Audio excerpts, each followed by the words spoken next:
In the ancient world, many civilizations had their own shipbuilding styles, but if they happened to trade with the East, they preferred traveling in ships from Bharat.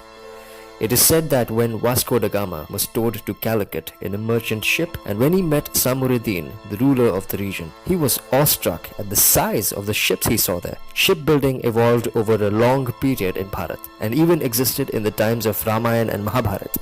It only stopped progressing after the British destroyed it. One recent record of shipbuilding that is available today is of Maharaja Bhoj, who wrote a book by the name Yukti Kalpataru. This book sets forth minute details about the various types of ships, their sizes and the materials from which they were built. The Yukti Kalpataru gives sufficient information to prove that in ancient times, Indian shipbuilders had a very good knowledge of the materials which were used in shipbuilding.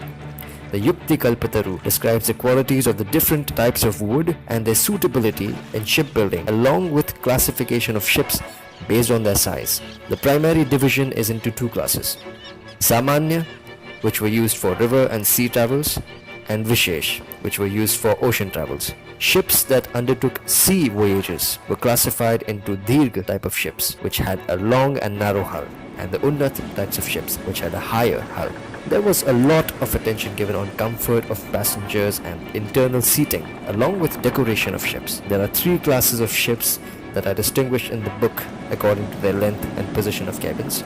The ships having cabins extending from one end of the deck to the other are called Sarvamandira vessels. These ships are recommended for the transport of royal treasure and horses.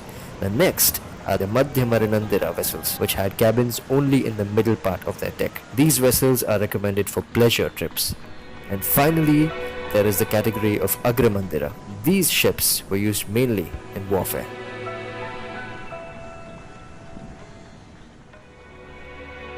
It is said that when people were faced by an attack, they used swords made of a special kind of steel, which later on came to be known to the world as the Damascus steel. But that is a topic for another video.